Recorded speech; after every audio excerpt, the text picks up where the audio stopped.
યદુવંશી આહિર સમાજ દ્વારા ભાઈ આયોજિત મહાશિવ કથા પિંડારા ગામ અને આજ 5મો દિવસ અને ભાઈ 5મો દિવસ છે. ટ્રાફિક એટલું થઈ ગયું છે કે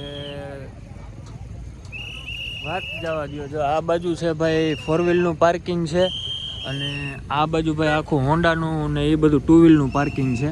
પછી ભાઈ આગળ આવીએ ને એટલે અહીંયા છે વ્યવસ્થા ના કરવો એના માટે પોલીસ બંદોબસ્ત ફૂલ ગોઠવાયેલો છે. કારણ કે ભાઈ ટ્રાફિક એટલું છે એટલે કંઈ આમાં નક્કી ના થાય. ટ્રાફિકના નિયમોનું બધું છે ને એ ભાઈ ધ્યાન રાખવું પડે. એટલે અહીંયા આગળ આવીને એટલે પોલીસ બંદોબસ્ત ગોઠવાયેલો છે કે જે પાર્કિંગમાં એમાં ફૂલ મદદ કરે છે અને ફૂલ સપોર્ટ છે એ લોકોનો છે. બાકી ભાઈ આમ આગળ આવીએ એટલે અખિલ ભારતીય યદુવંશી આહિર સમાજ દ્વારા આયોજિત શિવકથા આપનું હાર્દિક સ્વાગત કરે છે.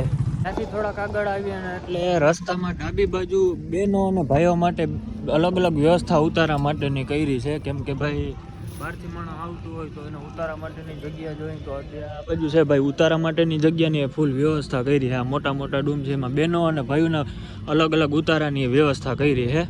ભાઈ આ બાજુથી ઉતારાની જગ્યા છે એ બાજુથી જરાક આગળ આવીએ ને એટલે અહીંયા ભાઈ મહાવિષ્ણુ યાગનો મંડપ છે. અહીંયા આપણે દર્શન કરી શકીએ. આ આયોજન સરસ મજાનું આયોજન છે અને અહીંયા દર્શન કરવા જેવું છે.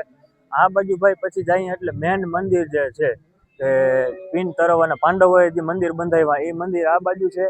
અને ભાઈ હાવ દરિયાને એકદમ નજીક હાવ દરિયા કાંઠે આવ્યું. અને આ બાજુ ભાઈ કથા મંડપ પરમ પૂજ્ય ગિરી બાપુજી કથા વાંચે છે એ મંડપ આ બાજુ છે. અને એની બાજુમાં પછી ભાઈ આખો છે પ્રસાદીનો એરિયા છે. એની પાછળ છે એ આખું રસોડાનો એરિયા છે. અને ભાઈ ટ્રાફિક અહીંયા આજે 5મો દિવસ છે. જેમ જેમ દિવસો ટપતા જાય ને એમ ટ્રાફિક એટલું થતું જાય. જનમેદની એટલી ભેગી થતી જાય છે. કેમ કે ભાઈ આખું યદુવંશી ભારત આખા આપણા દેશનો ગુજરાત તો ઠીક છે પણ દેશમાંથી આપણો સમાજ છે અહીંયા એના બધા દ્વારા આયોજનનું થાય છે. તો આખો યદુવંશી આહિર સમાજ આવી જાય તો ભાઈ ટ્રાફિક તો થવાનું જ છે. એમાં કોઈ સંકોચ જ નથી. બાકી જો અહીંનો નજારો જો તમે તારી બાજુ જ્યાં જોઉં ત્યાં ભાઈ તમને નકરી જનમેદની દેખાય, પબ્લિક જ દેખાય. જો તારી બાજુ રસ્તાથી માંડી અને માણસોને કોઈ તકલીફ ના પડે, પબ્લિકને એની બધી ફૂલ ધ્યાન રાખી અને બધું અને વ્યવસ્થા કરવામાં આવી છે. અને ભાઈ જો અહીંયા છે મેડિકલ વિભાગે છે, એમ્બ્યુલન્સની ખાસ વ્યવસ્થા કરી છે. અને મેડિકલ વિભાગે છે કે કોઈ પણ એમરજન્સી થાય તો મેડિકલ વિભાગે હાજર, એમ્બ્યુલન્સે હાજર છે. એટલે ભાઈ ફૂલ વ્યવસ્થાને ધ્યાને લઈ અને બધી તૈયારી કરવામાં આવી છે. ભાઈ આ જે જમણવાર પ્રસાદી લેવાનો એરિયા છે એ આપણે જેમ જેમ દિવસો જાય છે એમ પબ્લિક છે એ વધતું જાય છે, વધતું જ જાય છે. એની કોઈ લિમિટ જ નથી. એટલે ભાઈ આ મંડપે તૈયાર કરી દીધા. ને ભાઈ ટોટલ ભાઈઓ અને બહેનોના થાય 32 કરીને ટોટલ 64 કાઉન્ટર છે એ જમણવારના છે. એટલે ટ્રાફિકે ભાઈ આટલી બધી કંઈ થતી નથી જમણવારમાં કેમ કે ભાઈ વ્યવસ્થા જ એ રીતના કરવામાં આવી છે. ભાઈ અત્યારે ગિરી બાપુ છે એ કથા વાચક આવી ગયા છે. ને ભાઈ હજી તો સવારનો ટાઈમ છે, 9:30 થયા છે. છતાંય ભાઈ પબ્લિક આમ ડૂમ છે એ ભરાવા આવ્યો ખાલી કેટલો આટલો ભાગ ખાલી રહ્યો છે. બાકી બહેનોમાં તો ભાઈ છે ને આખો ડૂમ ભરાઈ ગયો છે. ભાઈઓનો ડૂમ છે એ અડધા નહીં પણ એનાથી વધારે ભરાઈ ગયો છે. અને ઓલી બાજુ એની સામે ભાઈઓ છે અને બહાર છે જનમેદની એમાંય ઘણા બધા ભાઈઓ છે. એટલે કદાચ બધા બેહે ને તો આ ડૂમ આખો ભરાઈ જાય. આટલી અત્યારમાં 9:30 વાગ્યામાં ટ્રાફિક થઈ ગઈ છે. તો તમે હિસાબ કરો ભાઈ હજી તો બપોર થશે, 11 વાગશે, 12 વાગશે તો બહુ અહીંયા ટ્રાફિક થઈ જાય. જેટલું માણસ અહીંયા ડૂમમાં બેઠું ને એનાથી વધારે ભાઈ આ આખું ગ્રાઉન્ડ છે ને એની બહાર અત્યારે આડાવડું થાય છે. તો તમે હિસાબ કરો કે ડૂમમાં છે એનાથી વધારે 2 ગણું નહીં પણ 3 થી 4 ગણું માણસ તો છે ડૂમની બહાર આડાવડું મેદાનમાં રખડે છે. ભાઈ માઇકમાં કંઈક પ્રોબ્લેમ આવી ગયો એટલે મારો અવાજ છે આ વિડીયોનો મ્યુટ થઈ ગયો. એટલે હવે થોડુંક આપણે એક ક્લિપ પૂરતું વોઇસ ઓવરથી કન્ટિન્યુ રાખીએ. ભાઈ રસોડા વિભાગમાં અત્યારે લગભગ 8 થી 10 ટ્રેક્ટરો છે અંદર આવી ગયા છે.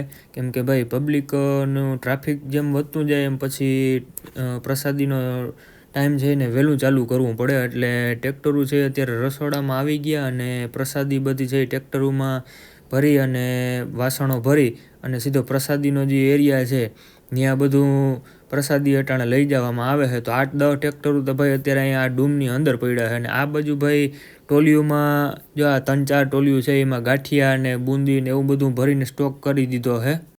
અને ભાઈ કાચું રાશન જે બધું છે લોટના કટ્ટા અને તેલના ડબ્બા અને એ બધી વસ્તુ છે, ચણાનો લોટ ને આ તે જે પણ કાચી વસ્તુ છે એ બધાનો આ જગ્યા ઉપર સ્ટોર કરીને હરખી સાચવીને રાખી દીધી છે. અને ભાઈ ઘઉંને દરવા માટે ભાઈ ક્યાંય બહારથી લોટ નથી લઈ આવવામાં આવતો, સીધું છે એ ડાયરેક્ટ ઘઉંને અહીંયા ઘંટીમાં દરીને તાજો લોટ જ અહીંયા તૈયાર કરે છે, એટલે ઘંટીને જ અહીંયા સીધી મૂકી દીધી છે. ઉપાડવા સારું ખાસ વ્યવસ્થા કરી છે. જો આ ચેન કપા છે, આ નાનું મશીન, એનાથી જ ભાઈ આ બધા છે ટોપ ઉપાડે છે. બાકી ટ્રેક્ટરના ચીપિયામાં ભરી લઈએ ને આ ફ્રી હોય તો આનાથી ભરી લઈએ.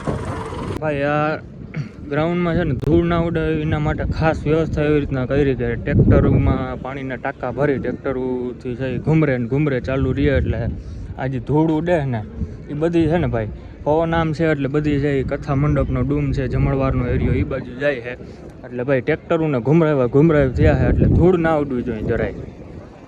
ચા પાણીની વ્યવસ્થા ગોઠવી એટલે મજો પડી ગયો, કંઈ વાંધો ના આવે. શું છે કે ભાઈ અટાણ ચાના રસિયા બહુ આપણે અહીંયા, એટલે ભાઈ ચા તો પીવી જ પડે, એમાં કંઈ હાલે જ નહીં.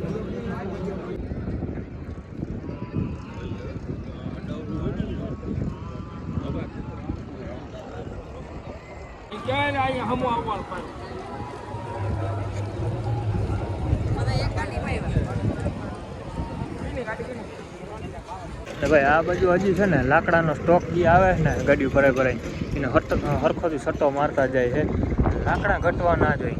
અને ભાઈ જો આ બાજુ હજી લાકડાનો સ્ટોક પડ્યો છે.